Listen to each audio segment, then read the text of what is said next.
చిరంజీవి అయిన హనుమంతుడు ఎప్పుడు ఎక్కడ ఎలా జన్మించారో మనం ఈ వీడియో తెలుసుకుందాం. ముందుగా కలియుగ దైవం అన్న వెంకటేశ్వర స్వామి 7 కొండలుగా ప్రసిద్ధి చెందిందని మన అందరికీ తెలిసింది. అందరిలో ఒక కొండ పేరు అంజనాద్రి అని పిలువబడుతుంది. ఒక కొండని అంజనాద్రి అని ఎందుకు పిలువబడుతుందో మనం ఈ వీడియోలో తెలుసుకుందాం. అంజనాదేవి కుమారుడే రామదూత హనుమాన్. అప్పట్లో అంజనాదేవి అంజనాదేవి హనుమంతుడికి జన్మనిచ్చిందనేసి అందుకుగాను ఈ కొండను అంజనాద్రి అని పిలుస్తారని చెబుతారు. అంజనాదేవి ఇక్కడ 12 సంవత్సరాలు తపస్సు చేసిందని చెబుతారు. ఆ తపస్సుకు మెచ్చి వాయుదేవుడు ఒక ఫలాన్ని అంజనాదేవికి ఇస్తారు. అది స్వీకరించిన అంజనాదేవికి ఒక కుమారుడు జన్మిస్తారని ఇక్కడున్న పురాణాలు చెబుతాయి. ఆ కుమారుడు ఎవరో కాదు, మన అంజనీపుత్ర హనుమంతుడికి జన్మనిచ్చారు కాబట్టి ఈ కొండని అంజనాద్రి అని పిలుస్తారని చెబుతారు. ఆ ప్రదేశం ఎక్కడుందంటే తిరుమలలోని 3 కిలోమీటర్ల దూరంలో జపాలి అనే పుణ్యక్షేత్రం అని చెబుతారు. ఈ వీడియోలో మీకు ఈ జపాలిని చూపిస్తాను, చూడండి. మీకు ఈ వీడియో నచ్చినట్టయితే లైక్, కామెంట్, షేర్ చేయండి. అలాగే మన ఛానల్ని సబ్స్క్రైబ్ చేసుకోవచ్చు కదా. తిరుమలకి 3 కిలోమీటర్ల దూరంలో ఇక్కడ ఈ జపాలి అనేది ఉంటుంది. మీరే చూడండి, ఇక్కడైతే చాలా అద్భుతంగా ఉంటుంది. అండ్ ఈ ప్రదేశంలో కొద్దిగా నేచర్ ఉంటుంది. ఇక్కడ ముందుగా మనం వచ్చినట్లయితే చాలా ట్రాఫిక్ అయితే ఉంది, మీరే చూడండి. ఇది ఒక కొద్దిగా చిన్న ఘాట్ సెక్షన్, కొంతవరకే ఉంటుంది ట్రాఫిక్. అండ్ ముందుగా మనం ఈ ట్రాఫిక్ క్లియర్ చేసుకొని ముందరికి వెళ్తున్నాము. అండ్ ఇక్కడ 2 దారులు ఉంటాయి. ఒకటి నడక దారి అండి, ఇది నడుచుకొని వెళ్ళే దారిలో ఇది వస్తుంది. ఇదేందో నాకు కూడా తెలీదు. మీకేమన్నా దీని గురించి ఐడియా ఉంటే నాకు ఒకసారి కామెంట్ బాక్స్లో కామెంట్ చేయండి. ఇక్కడ ఎందుకు రాళ్ళ మీద రాళ్ళు పేర్చారో నాకైతే తెలీదు. మీకు తెలిస్తే కామెంట్ అయితే చెప్పండి ప్లీజ్. అండ్ చెప్పాను కదా, నడకదారి ఒకటి ఉంటుంది. ఇది వెహికల్స్ వెళ్ళడానికి దారి. ఇది మీకు చూపిద్దామనేసి నేను ఇక్కడ రికార్డ్ చేశాను. ఇక్కడ ఒక డైరెక్ట్గా నడుచుకుని వెళ్ళకుండా డైరెక్ట్గా కొద్దిగా దూరం వరకు జపాలి వరకు వెళ్ళిపోతుంది. ఇక్కడ చూసారంటే ఎవ్వరు కూడా లేరు. చూడండి, వెహికల్స్ అయితే వెళ్తాయి. మీరు వెహికల్ తెచ్చుకున్నట్టయితే ఖచ్చితంగా వెళ్ళొచ్చు. అండ్ చుట్టుపక్కల చూసారంటే అండి నిశ్శబ్దంగా ఎవరు లేనట్టుంటుంది. ఇది ఒక అడవి. ఇది తిరుమల డ్యామ్. ఇక్కడ ఏదన్నా వాటర్ స్టోరేజెస్ ఎక్కువ అయినప్పుడు ఇది ఒక చిన్న డ్యామ్ లాగా అప్పుడు కట్టారు. ఇప్పుడుది కాదు, ఎప్పుడంచో. అండ్ లొకేషన్ వైజ్ చూసారనుకో, ఈ లొకేషన్ అయితే చాలా అద్భుతంగా ఉంటుంది. మీరే చూడండి, చాలా అంటే చాలా అద్భుతంగా ఉంటుంది. అండ్ వాచ్ చేయండి ఫుల్గా. అండ్ అట్లా కొద్దిగా ముందరికి నడుచుకొని వస్తే చూడండి, ఇది ఒక అడవిలో మీద చూసారంటే మొత్తం అడవే. ఇది ఒక చిన్న రూట్ ఉంటుంది అంతే నడుచుకోరావడానికి. చూడండి, ఎవరు లేరు అక్కడికి వెళ్ళడానికి. ఇదండి మనం రావాల్సిన జపాలి అయితే ఇదే. అక్కడికి రీచ్ అయ్యాక కొద్దిగా దూరం నడవాలి మనం. జస్ట్ ఒక 300 m ఉంటుంది అంతే. చాలా వాకబుల్ డిస్టెన్స్ అని చెప్పొచ్చు. అండ్ ఇక్కడికి వచ్చిన ప్రతిసారి ఇక్కడ అద్భుతమైన నేచర్ ఉంటుంది.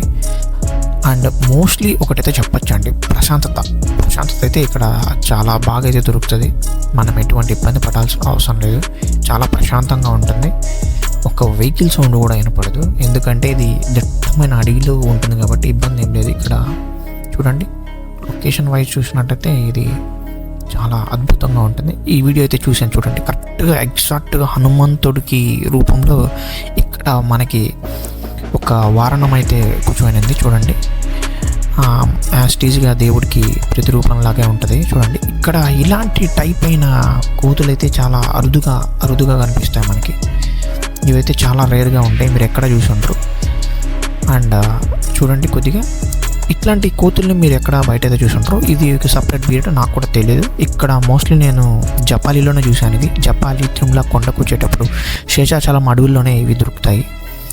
కోతిని వీడియో తీస్తూ ఉంటే ఇది చూడండి, నన్ను చూసి మరుస్తుంది. ఎలా మరుస్తుందో మీరే చూడండి. ఫస్ట్ వన్ కోతే చూడు, దాన్ని వీడియో తీయకూడదంట, అందుకని నాకు బేబీస్ ఆపేశాను. ఇక్కడ ఫస్ట్ చూసారంటే ఇది కొన్ని వేల లాంటి సంవత్సరాల చెట్టు. ఇది ఈ చెట్టుకి యాస్టీజ్ వినాయకుడు ఆకారంలోనే ఉంటుంది. చూడండి, ఇప్పటిది కాదు, రాజుల కాలం నాటిది ఈ చెట్టుది. యాస్టీజ్గా చూసారంటే వినాయకుడు ఆకారంలో ఉంటుంది. దానికి సింధూరం పూసి ఉంటారు. చాలామంది భక్తులు అయితే ఇక్కడ దర్శించుకుంటారు. ఇది చూసారంటే మీరు ఇంకా ఎంత బాగుంటుంది, బ్యూటిఫుల్ టెంపుల్. అసలు ఇక్కడ వెలిసిన వినాయకుడు స్వయంగా వెలిచారని చెప్తారు. అండ్ ఇక్కడ చూసారంటే స్క్వరల్స్ కూడా, ఉడతలు కూడా ఎంత అద్భుతంగా ఉంటుంది. ఉడతల్ని కొట్టట్లేదు, దానికోసం ఫీడ్ వేస్తున్నారు.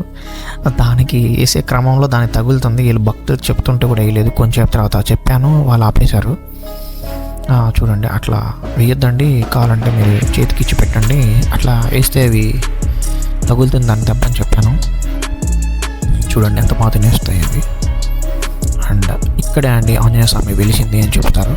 ఇది స్వయం అండి, ఎప్పుడో శ్రీకృష్ణదేవరాయల కాలం నుండి ఈ గుడి అయితే అట్లా ఉంది. ఈ మధ్యలో పెట్టింది అయితే కాదు టీటీడీ. ఇక్కడే హనుమంతుడు జన్మించిన స్థలం అని చెప్తారు. ఇక్కడే ఆంజనేయదేవి మన హనుమంతుడికి జన్మనిచ్చిందని కూడా చెప్తూ ఉంటారు. ఇక్కడికి ఒక్కసారి తిరుమలకి వచ్చిన అయితే మస్ట్ అండ్ షుడ్గా అయితే విజిట్ చేయండి. చాలా మంచిదండి ఇక్కడికి విజిట్ చేశాక. చాలా పీస్ఫుల్ ఉంటుంది, మీకు చాలా అద్భుతం కూడా దొరుకుతుంది. అండ్ ఇక్కడికి వచ్చాక ఈ ఉడతలు చూసారా మీరు, వీటిని ఫీడ్ చేద్దాం అనేసి నేనైతే ట్రై చేశాను. ఒకసారి చూడండి మీరే, పాపం ఫ్రెండ్లీగా ఉన్నాయి, తీసేసుకుంటున్నాయి, తినడానికి కూడా ఇబ్బంది ఏం లేదు. చూడండి హ్యాపీగా తీసుకొని వెళ్ళిపోతాయి. ఈ ఉడతలు కూడా చూసుకుంటారు. ఇది శేషాచలం అడవుల్లోనే అయితే ఉంటుంది మోస్ట్లీ. అండ్ ఇది మనం రిటర్న్ అయ్యేటప్పుడు జర్నీ చెప్పాను కదా, నడక మార్గంలో కూడా రూట్ ఉంటుంది అనేసి, ఇది నడక మార్గం సంబంధించింది. నడుచుకొని ఇట్లా మనం యాస్టీజ్గా వెహికల్ ఎక్కడైతే పార్క్ చేసామో అక్కడికి వచ్చేయచ్చు. అండ్ నడుచుకొని వచ్చే దారిలో అయితే మనకి గణతాత అయితే కనిపిస్తాడు, మీరే చూడండి. అండ్ మన ఛానల్ని సబ్స్క్రైబ్ చేసుకొని ఒక లైక్ చేసి కామెంట్ చేయండి ప్లీజ్.